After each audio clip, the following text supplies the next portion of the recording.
Oak Island a gardé ses secrets pendant des siècles, mais le marais lui-même semble désormais abandonner l'un de ses plus anciens. Enfoui sous des couches de sable compacté, l'équipe a découvert ce qui ressemble sans aucun doute à une ancienne route construite avec des pavés soigneusement posés, puis délibérément dissimulés sous une épaisse couche de sable. Des deux côtés du parcours se trouvent des piquets en bois, à 8 côtés, façonnés à la main, et placés avec une précision remarquable, créant un motif trop délibéré pour être considéré comme une coïncidence. Plus étonnant encore, la route monte doucement s'alignant sur une mystérieuse chaussée en pierre de style portugais que certains chercheurs estiment avoir plus de 5 siècles avant de pointer en direction du légendaire Money Pit, caché juste sous le sable à peine un pied sous la surface. Gary Drayton découvre un sabot de bœuf en fer dont l'âge suggère qu'il repose là depuis des centaines d'années.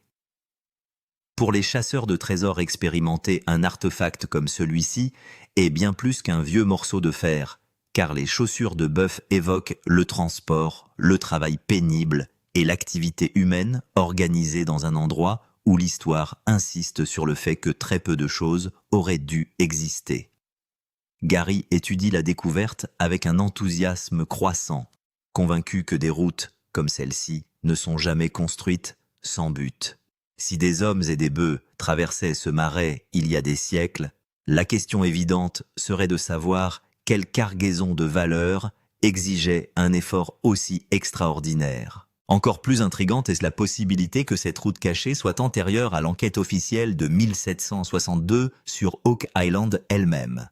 Si cette datation s'avère correcte, alors toutes les cartes acceptées de l'île deviennent soudainement incomplètes, obligeant les historiens et les archéologues à reconsidérer tout ce qu'ils pensaient savoir sur la première occupation de l'île. Une telle découverte ne ferait pas qu'ajouter un indice supplémentaire à la chasse au trésor.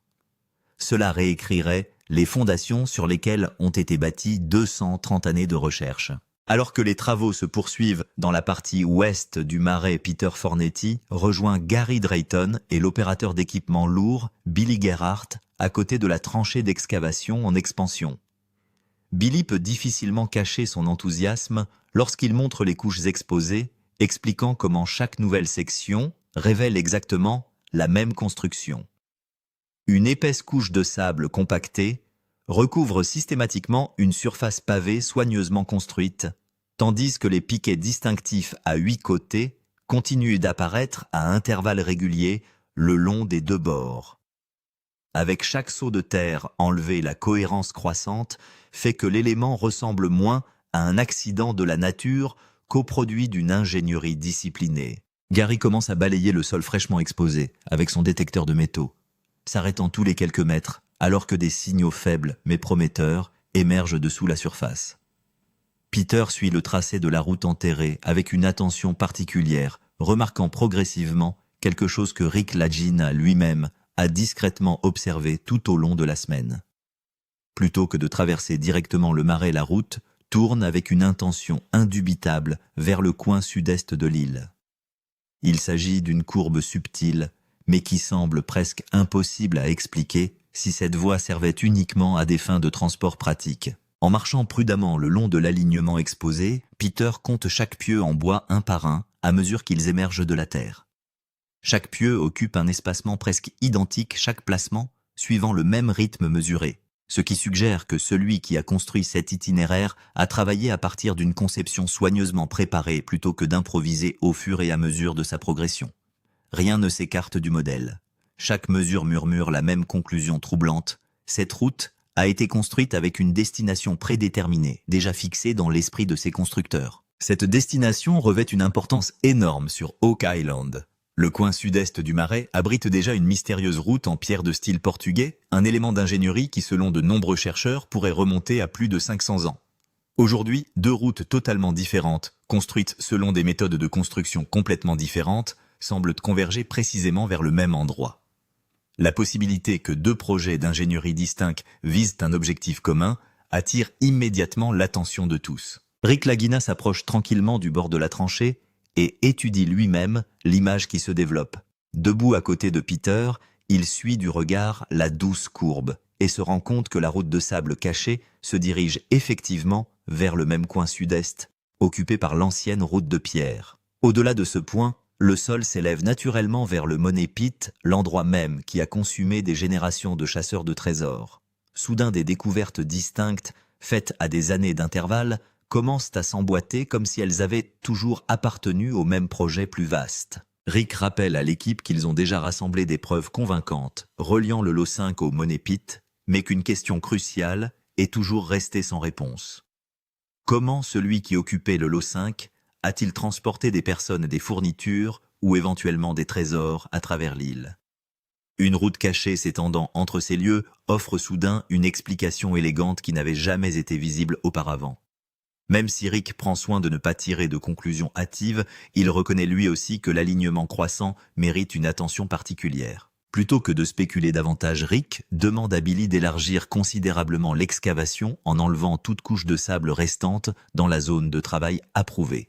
Au lieu d'imposer une théorie aux faits, il souhaite que la route elle-même révèle sa véritable direction. Billy remonte dans la pelle en levant méthodiquement une autre série de larges coupes, tandis que Peter et Gary regardent avec une anticipation croissante. À chaque nouveau passage du sable plus compact, apparaît suivi immédiatement par des sections supplémentaires de la même surface pavée soigneusement construite en dessous. Mètre après mètre, la construction reste étonnamment cohérente. Peter marche lentement le long de la limite nouvellement exposée, confirmant que la couche de sable se termine par des bords remarquablement droits, tandis que les fondations pavées conservent une largeur presque identique sur toute sa longueur visible. Une telle précision n'est tout simplement pas le fruit du hasard. Chaque pied supplémentaire découvert renforce l'argument selon lequel des constructeurs qualifiés ont intentionnellement conçu cette route selon un plan soigneusement mesuré. Près du bord d'une section nouvellement ouverte, Gary remarque une zone inhabituellement sombre, interrompant le sol environnant. Agenouillé avec précaution, il balaie du bout des doigts des siècles de sédiments jusqu'à ce que les restes altérés du bois ancien apparaissent que lentement. Le fragment se trouve parfaitement le long de la limite de la route, exactement là où un autre repère serait attendu.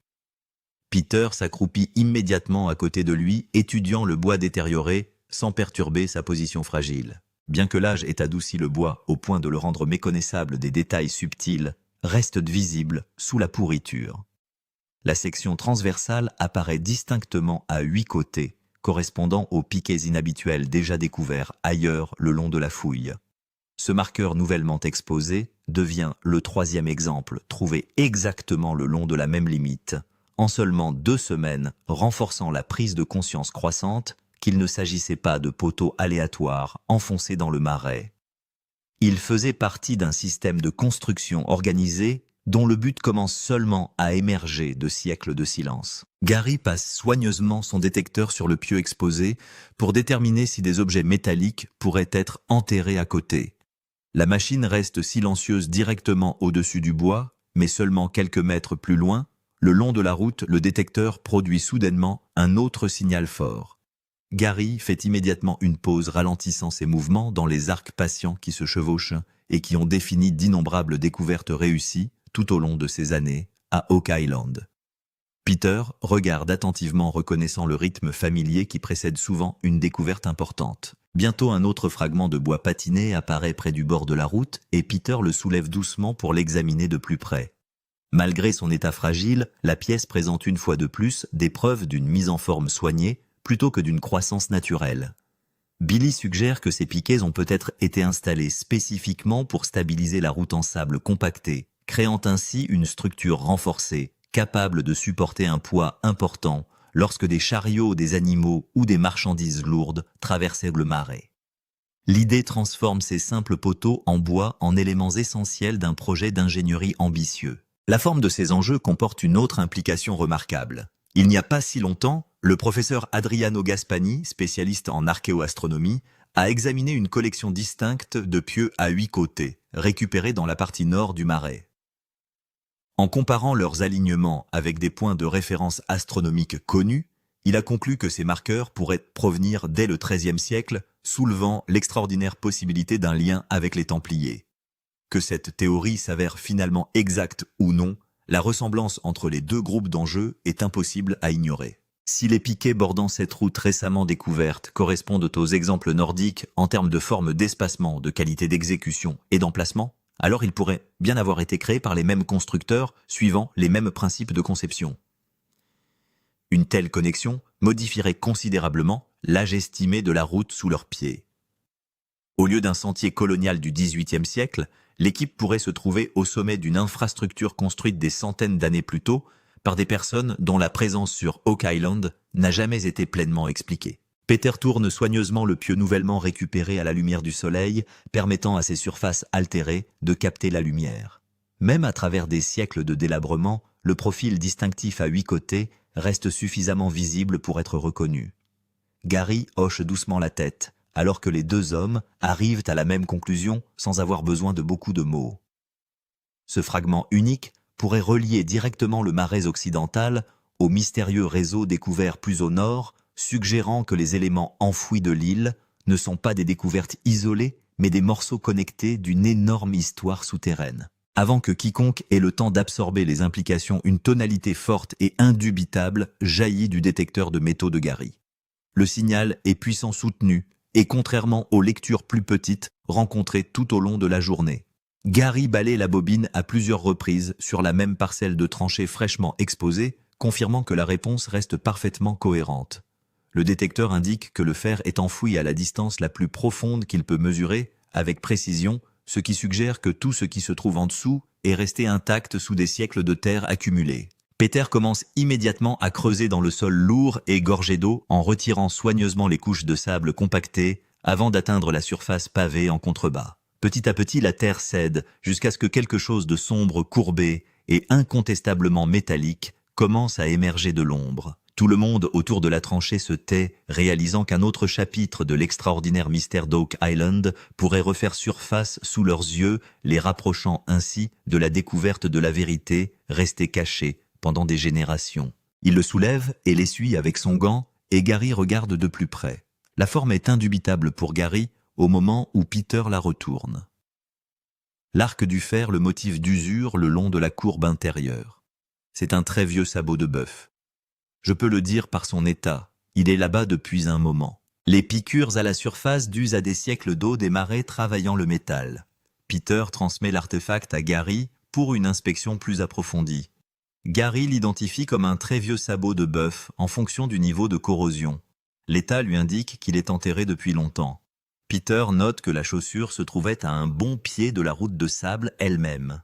Pas de déchets de surface. L'animal qui a perdu cette chaussure parcourait le parcours alors que la route était encore utilisée pour le transport actif. L'implication est simple.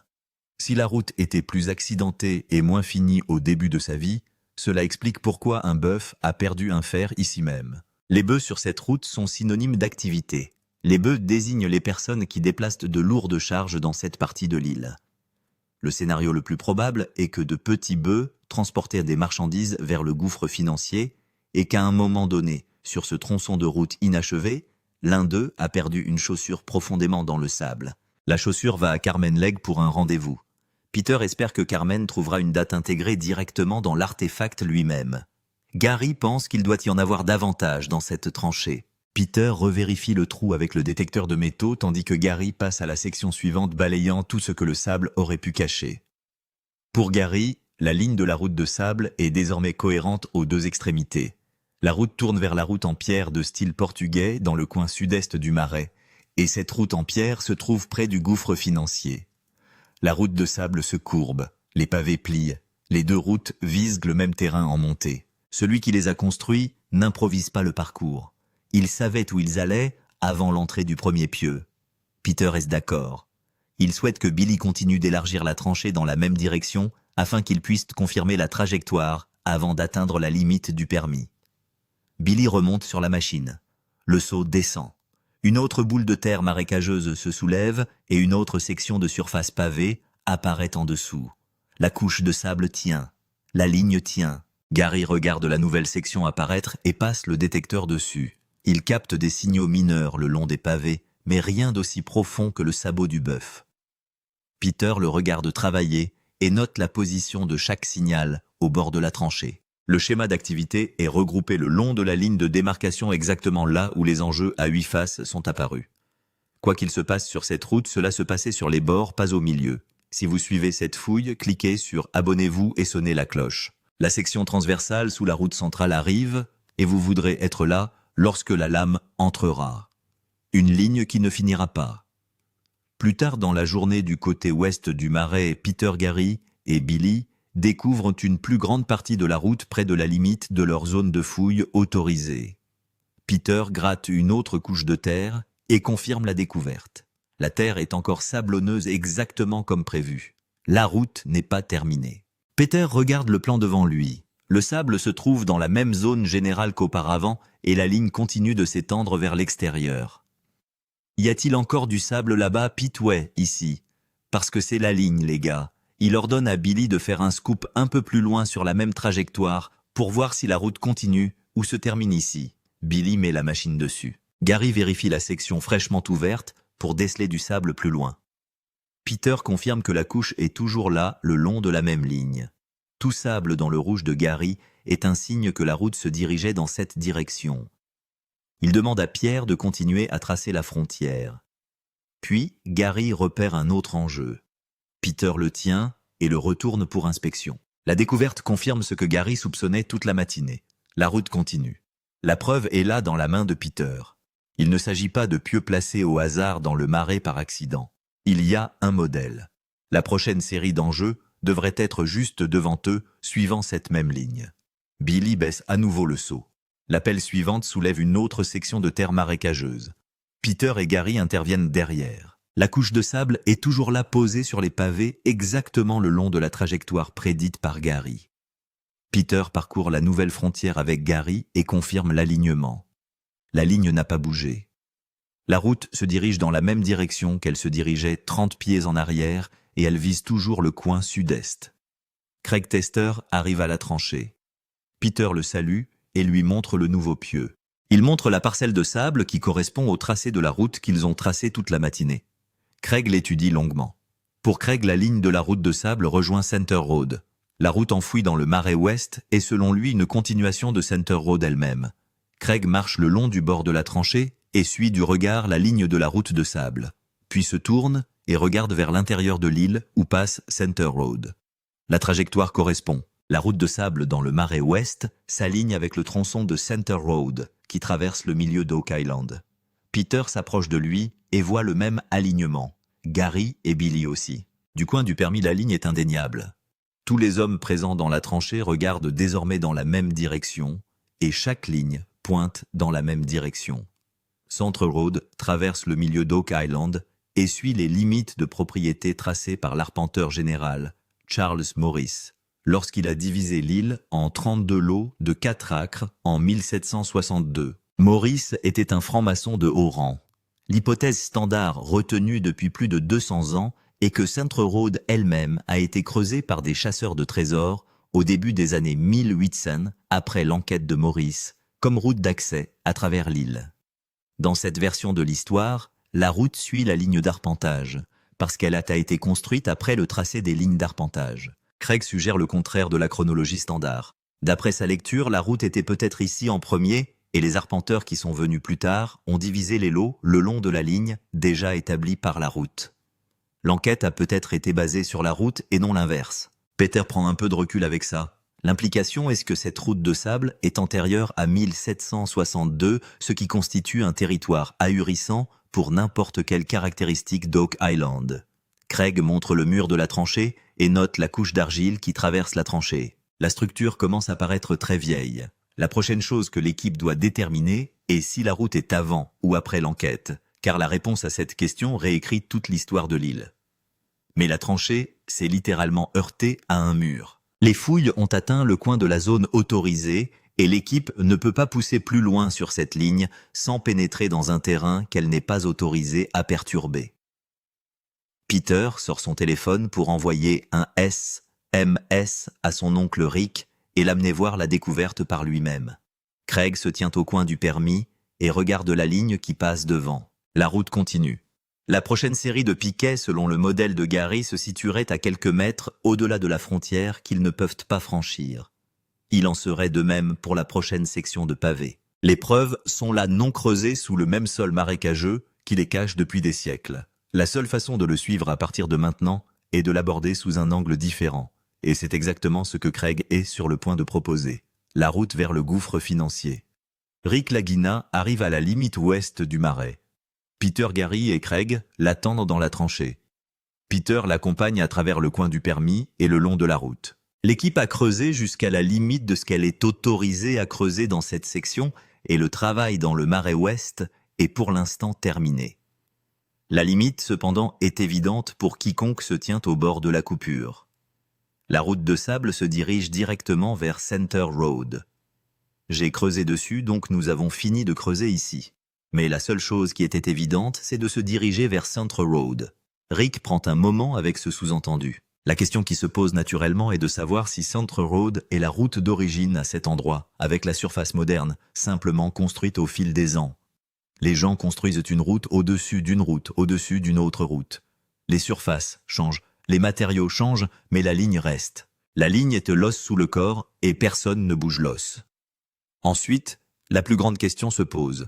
L'équipe dispose de preuves tangibles que le lot 5 et le gouffre financier sont liés et ils sont perplexes depuis des années quant à la manière dont quelqu'un s'est déplacé entre les deux endroits. Le lot 5 se trouve sur le rivage.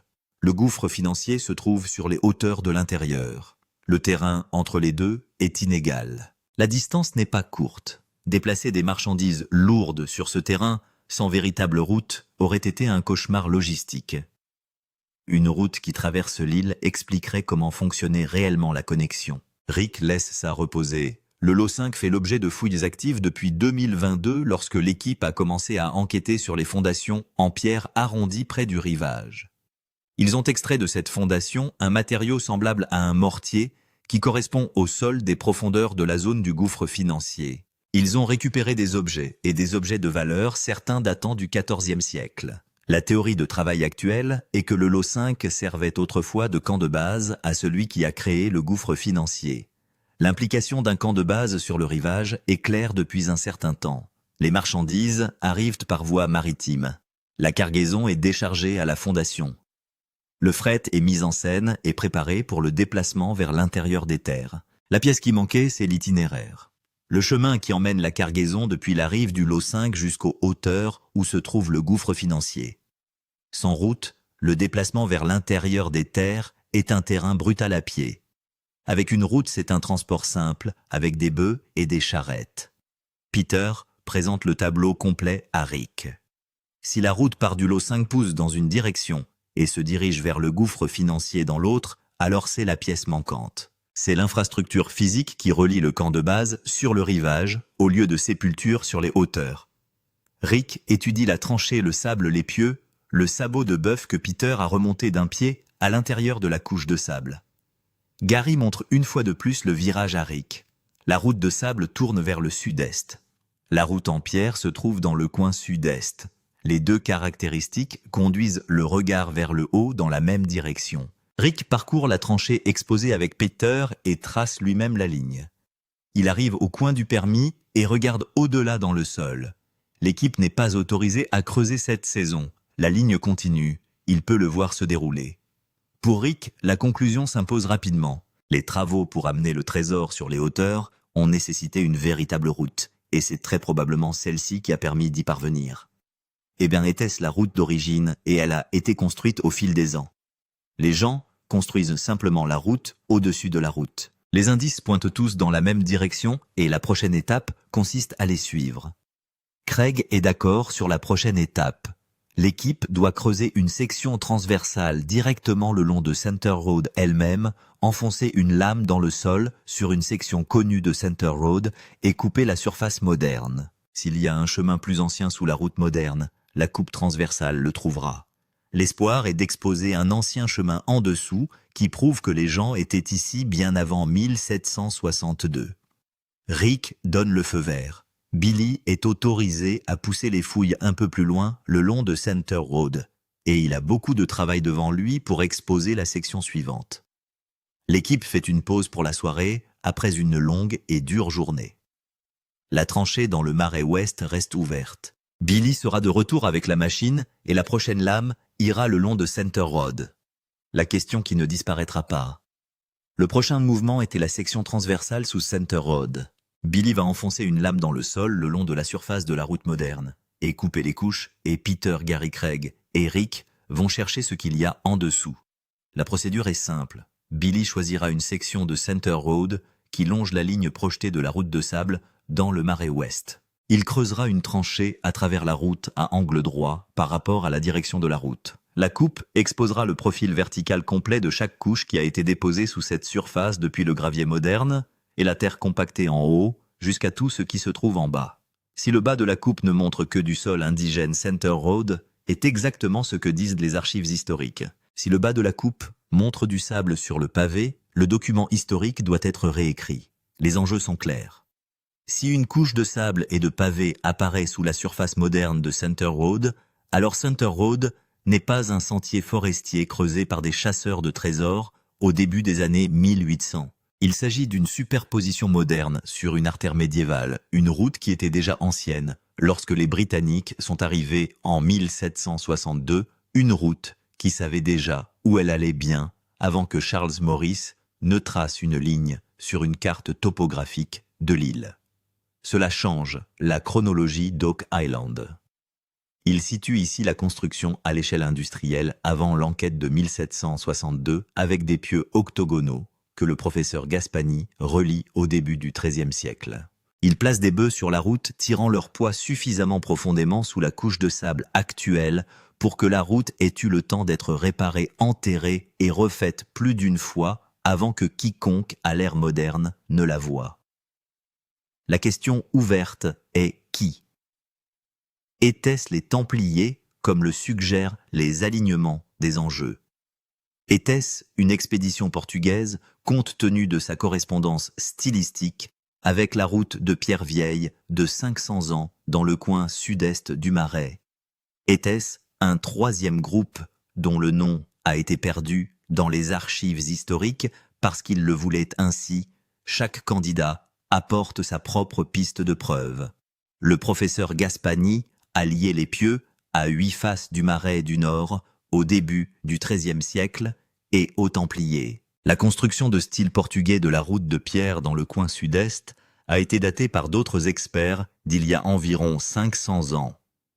Les objets du XIVe siècle du lot 5 se trouvent entre ces deux fenêtres sur le rivage, là où toute cargaison aurait touché l'île pour la première fois. 3 chronologies, 3 éléments de preuve. Tous plus âgés que les 1762 recensés.